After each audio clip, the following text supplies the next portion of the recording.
Hello, this is my first video after Easter Sunday. We're still in the Easter season, according to the Catholic Church. And since I spoke to you, we lost the Pope and re-elected a new Pope from America. I don't know much about this guy. I never heard of him until they announced his name. I know that what I've read is that he's extremely pro-life and he does not agree with transgender. Not anything else, I have no idea. Anyway, I would like to talk about, there's a lot of noise about Trump's 100 days, first 100 days. To me, the 100 days was a success. Everything he's done so far, I have agreed with, especially the tariffs and getting the illegals out. The judges are a mess, and I'm learning more and more that a lot of these judges don't have jurisdiction over Trump, and he can just ignore them. But he's been respectful and allowing everything to go through the courts. The first 100 days, most of the people that I know have like it, because the gas prices is going down. We're supposed to take a trip. Well, we will be taking a trip to Washington State to my oldest son's last child to graduate high school. He did a momentous journey with his kids.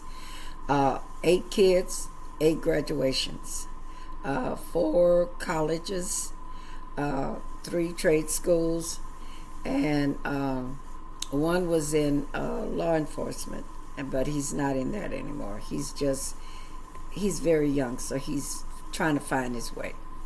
Anyway, so we'll be traveling, and we are excited because last year we traveled there to his second to last daughter graduation, and the gas prices were like $4, $3, $3.59, $4.59. Some places it were $5. But so this year, we're looking forward to it because we're going to be paying half in the gas prices, half. But so that first 100 days, eggs are down. I don't do a whole lot of the shopping in my family. My husband does most of the shopping. And I asked him, had he seen a decrease in prices? Because I used to complain when he would come back and tell me how much he spent. I said, oh my God, you spent that much? And he'd say, you need to go to the store with me. Those prices are not what they used to be. Of course, that's when Biden was in charge. But everything seems to be going down. I've noticed, I have a feeling of hope and happiness, and I'm looking forward to the next 4 years.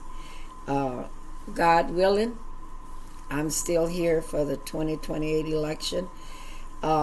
I hope I'm here for the 2026 election. I want Cornyn and Tillis and those 2 ignorant women, one from Alaska and the other one is from Maryland or somewhere, I don't know, somewhere on the East Coast. You guys are going to be primaried.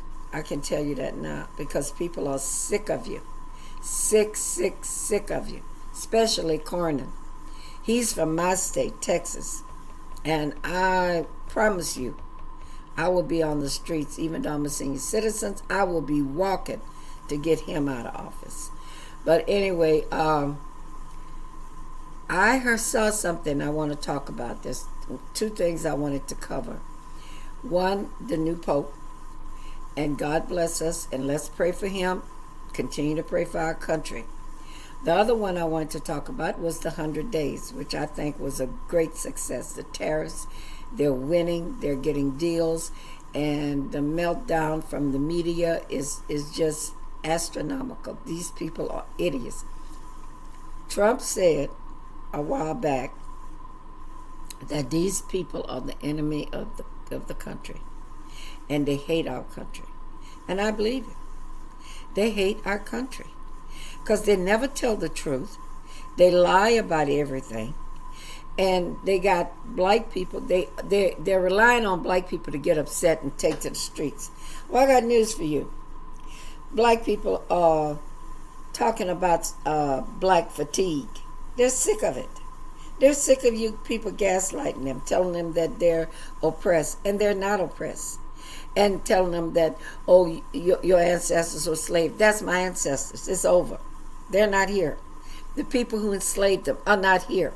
The young men and women who are of white descent did not enslave my ancestors. And believe it or not, black people own slaves too. My grandson, I homeschooled him for 1 year because my daughter was afraid he wasn't getting what he needed to get from the Houston School Department. So we homeschooled him, and one of the criteria, he had to take Texas history. That was one of his subjects. In that history book, I learned that there were black people that owned slaves in the United States. So all this is just a bunch of gaslighting by the white liberal Democrats who want to keep black people down. And I also heard a wonderful comment. This young black woman said, I was born black, not Democrat. And black people are out there saying we are sick of, we have what they call black fatigue. We're sick of you going out there making a fool of yourselves, doing all kind of despicable things. Women bumping and grinding in the grocery stores, bumping and grinding in the clothing store. A song come on and everybody hit to the floor, screwing themselves on the floor. It makes no sense. No one want to be associated with that. I know I don't. I don't even want you in my neighborhood. But they think that, oh, this is what makes us black. No. What makes you black is your integrity, your common sense, and your dignity. That's what makes a human being. You're a human being. You're not a black. Color is not, you are black, right. But that doesn't define you. What defines you is your character. And that's what defines all of us. And that's what I tried to raise my 6 kids to understand.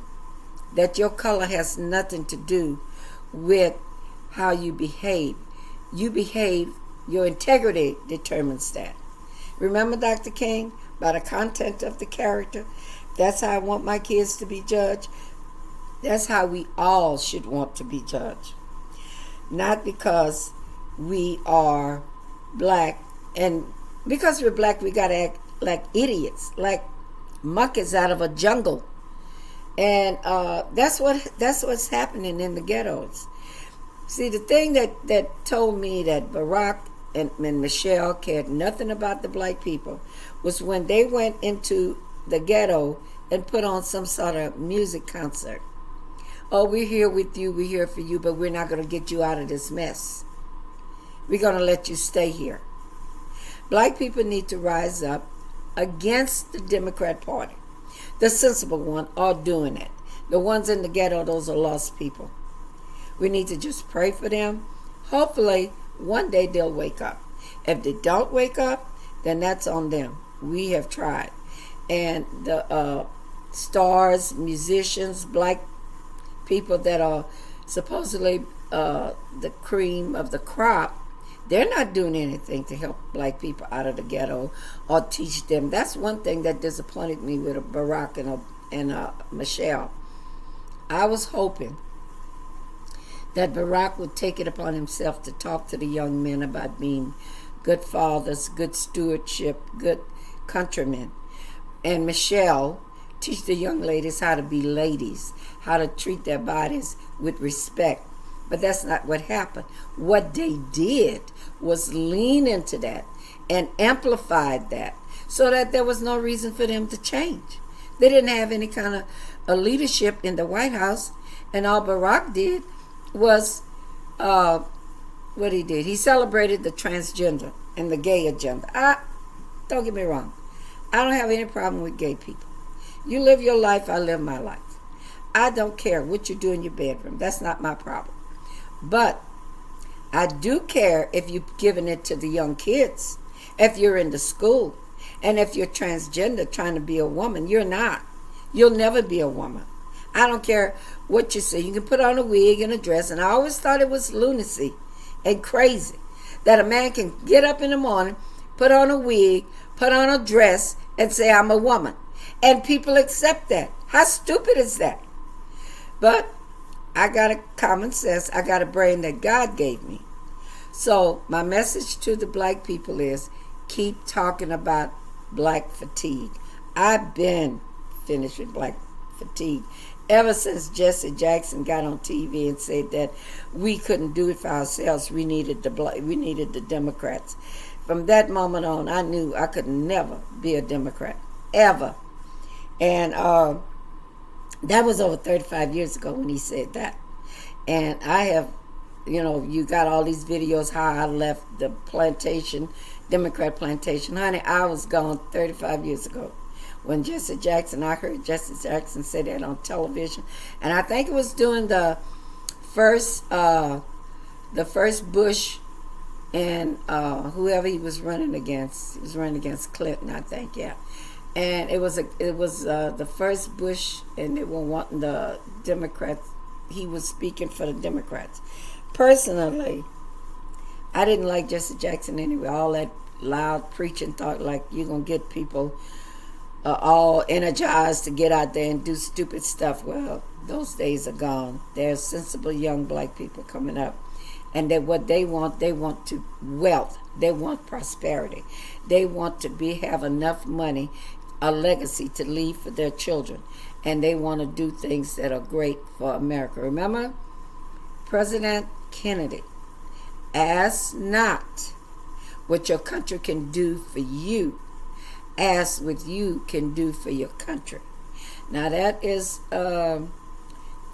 what I would like to leave you with, and tell all the judges and the mainstream media and all of these people, please shut up. Trump is winning. We are winning. China cave. Okay, come on, we'll talk. He's in Saudi Arabia right now, and he's having a momentous time over there. People are running over there. All these Democrat billionaires are out there with him. Because I heard Peter Doocy say, he asked one guy, hey, why are you here? What made you come here? He said, money. He said, there's a lot of money to be made here. See, people with sense is looking to how to benefit from what Trump is doing.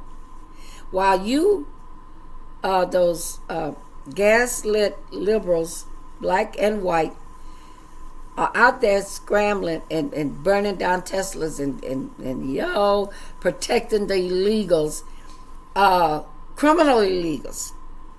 I can understand if you wanted to lobby for illegals that have been here a while and are living a decent life. I can understand you lobbying for them and wanting to help them help them to a path to citizenship.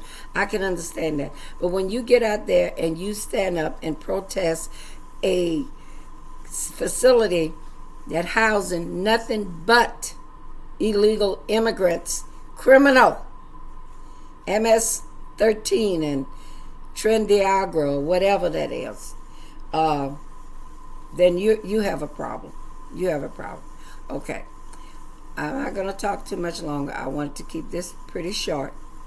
But I touched on the things I wanted to touch on.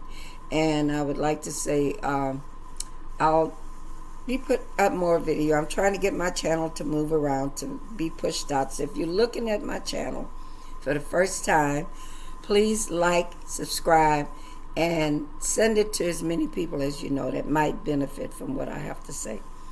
I'm a senior citizen, so I have a lot of wisdom, and I appreciate you listening, and God bless you, and keep praying for our country, and please pray for our president.